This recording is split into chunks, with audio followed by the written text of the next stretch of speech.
O Canadá sempre foi um circuito que pode trazer resultados diferentes do que normalmente se espera, e foi exatamente isso que acabou acontecendo. Onde aparece um velho vencedor, um piloto estreou no pódio e um candidato ao título voltou a complicar muito a própria vida. E este Grande Prémio do Canadá foi uma corrida bastante interessante em muitos aspectos que vamos analisar neste pequeno vídeo. Então, senhoras e senhores, sejam bem-vindos ao resumo do Grande Prémio do Canadá de 2025 da Fórmula 1. Antes de começar, como de costume, precisamos fazer o balanço dos danos na competição, considerando todas as penalidades de hoje.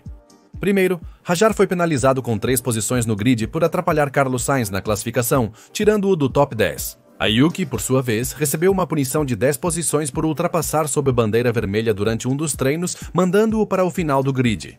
Praticamente, Pierre Gasly largaria do pit lane por violar o parque fechado ao fazer alguns ajustes, e Liam Lawson largaria de Miami. Pelo menos porque ele recebeu 50 posições de punição por instalar um novo motor, ultrapassando o limite permitido. Joe Russell conquistaria a pole position com uma volta surpreendente, superando Max Verstappen, que largaria em segundo, ao lado do holandês. Depois do que aconteceu na Espanha, não era absurdo pensar que algo poderia acontecer com esses dois na corrida. E no domingo, tudo estava preparado para uma competição extremamente interessante. E assim que os carros se alinhariam no grid de largada, as luzes do semáforo se apagariam. E com isso, teria início o Grande Prêmio do Canadá. Russell tem uma excelente largada e impede o ataque de Verstappen. Piastri, atrás deles, tenta encontrar espaço para tentar ultrapassar Verstappen, mas, encurralado, Antonelli aproveita para ultrapassá-lo e jogá-lo para a 4ª posição. Enquanto isso, Colapinto e Albon travavam uma batalha interessante, com o argentino ultrapassando o tailandês. Ao tentar recuperar a posição, Albon sai da pista na curva 8 e, ao retornar, quase se choca com Colapinto. Hülkenberg aproveita a situação, ultrapassa os dois em uma única manobra e avança para a 9ª posição. Charles Leclerc e Lando Norris, que tiveram classificações ruins, optaram por largar com pneus duros nesta corrida. Aos poucos, recuperaram posições, ultrapassando primeiro o Aston Martin de Fernando Alonso. Depois, Norris alcançou Lewis Hamilton, que infelizmente atropelou uma marmota, danificando o carro. E a partir desse momento, sua corrida acabou porque seu ritmo foi desastroso. Conseguiu terminar, mas basicamente com um déficit de desempenho. Enquanto isso, Verstappen perdia ritmo para Russell e passou a ser pressionado por Andrea. Kimi Antonelli, por isso a Red Bull decide trazê-lo para os boxes na volta 12, antecipando a parada. O que obriga Russell a parar uma volta depois e faz com que Kimi, que vinha pressionando Verstappen, só pare na volta 15, e quando sai dos boxes, acaba alguns segundos atrás de Max Verstappen. Enquanto isso, Piastri permaneceu um pouco mais na pista, parando apenas na volta 17. Devido a esses fatores, Norris assumiu a liderança, Leclerc terminou em segundo e eles fariam sua parada muito mais tarde, pois largaram com pneus duros.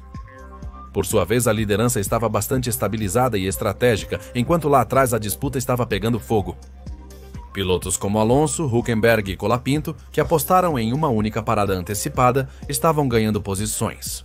Alguns pilotos, como Bortoleto e Carlos Sainz, apostavam em apenas uma parada nos boxes, formando trenzinhos de ultrapassagens. Albon foi um dos pilotos que aparentava tentar fazer somente um pit stop. Mas seu primeiro stint foi com pneu médio, então ele começou a perder ritmo, mas infelizmente seu motor acabou falhando e ele teve que abandonar a corrida pouco depois. Enquanto os trenzinhos atuavam, Hülkenberg começava a ultrapassar alguns pilotos para recuperar posições e entrar no top.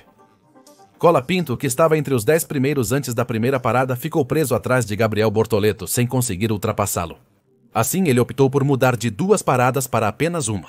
E com isso acabou perdendo muito desempenho, o que no final tirou a possibilidade de brigar pelos pontos. Mas enquanto tudo isso acontecia, também tínhamos Alonso ultrapassando pilotos para voltar rapidamente ao topo, passando por Tsunoda e Carlos Sainz.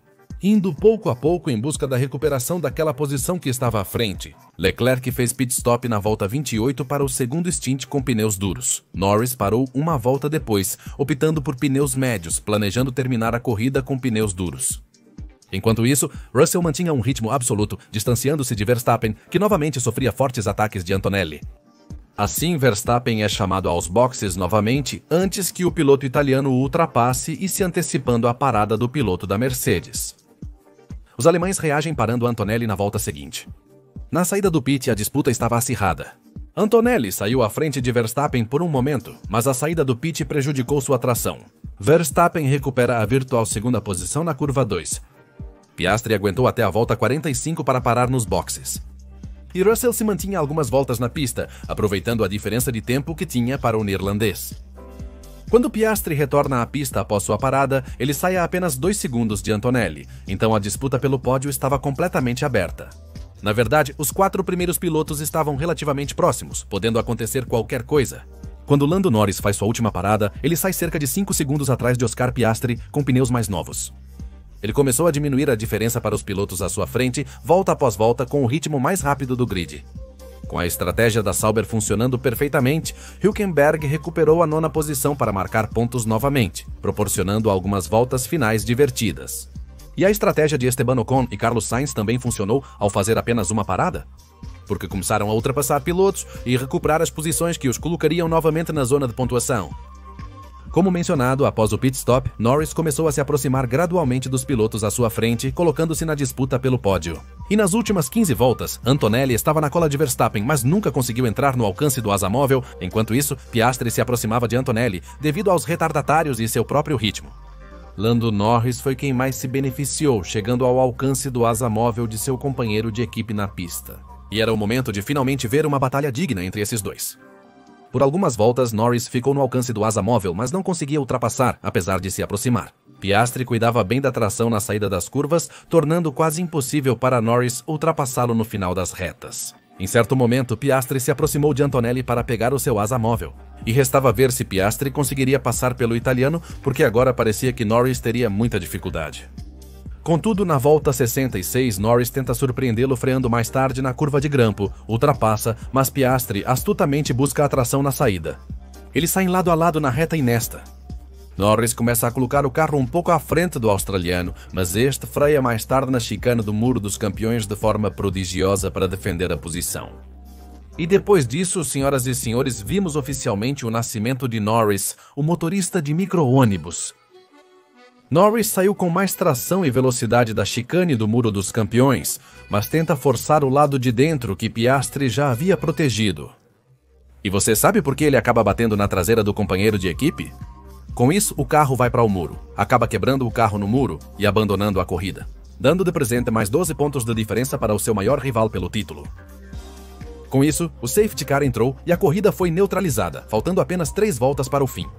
Isso significava que George Russell voltava a vencer desde Las Vegas do ano passado, dominando o circuito canadense. George Russell obtém sua primeira vitória na temporada com a Mercedes, após várias corridas difíceis, mantendo um ritmo consistente. Nunca dando chance a ninguém de tirar dele a vitória e fechando um fim de semana incrível para o britânico. O top 10 do Grande Prêmio do Canadá foi concluído da seguinte forma. Verstappen é segundo, recuperando pontos. Antonelli fica em terceiro, seu primeiro pódio na carreira. 4ª posição para Piastri, com uma McLaren que desta vez não foi dominante. Leclerc terminou em 5º, Hamilton em 6º, com a corrida prejudicada pelo incidente com a marmota. Alonso e Aston Martin conquistam a 7ª posição e mais pontos. 8º lugar novamente e, surpreendentemente, para Nico Hülkenberg, 9ª posição para Esteban Ocon. E fechando o top 10, Carlos Sainz levando o último pontinho para a equipe Williams. A corrida no Canadá hoje foi estratégica. Não houve muitas batalhas na pista, mas ainda assim foi interessante. Além disso, aquele final deu um pouco de emoção com a batalha dos McLaren, embora no fim tenha ficado bem morno por causa do safety car. Minha nota para este grande prêmio será 7,5. Corrida divertida. A batalha pelo título muda completamente, mas ainda tem muita temporada pela frente, então ainda estamos no tempo de que qualquer coisa possa acontecer. Meus pilotos do dia são Russell Verstappen e Nico Hülkenberg, com destaque para o primeiro. Nunca dê chances a ninguém.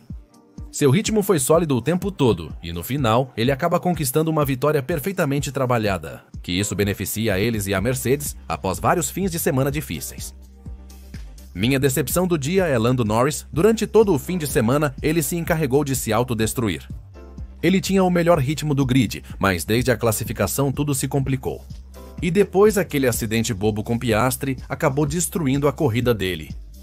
Agora ele está 22 pontos atrás do companheiro de equipe. Não parece que esse piloto vá parar de errar e começar a vencer o líder do Mundial. Ainda tem temporada pela frente, mas Norris não mostrou nenhum pingo de melhora desde o começo da temporada, lá em março, na Austrália. Senhoras e senhores, encerramos o resumo do Grande Prêmio do Canadá de 2025 da Fórmula 1. Mas é aqui que eu te pergunto, o que você achou da corrida?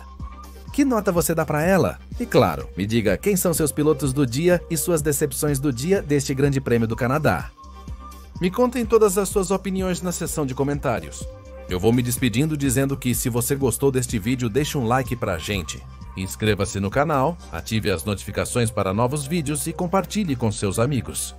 Aproveito também para convidá-los a nos seguir no Instagram e Twitter, o link está na descrição do vídeo. E nos vemos em breve para mais conteúdo aqui no seu canal Skyline Racing. Obrigado por nos acompanhar e até logo, obrigado.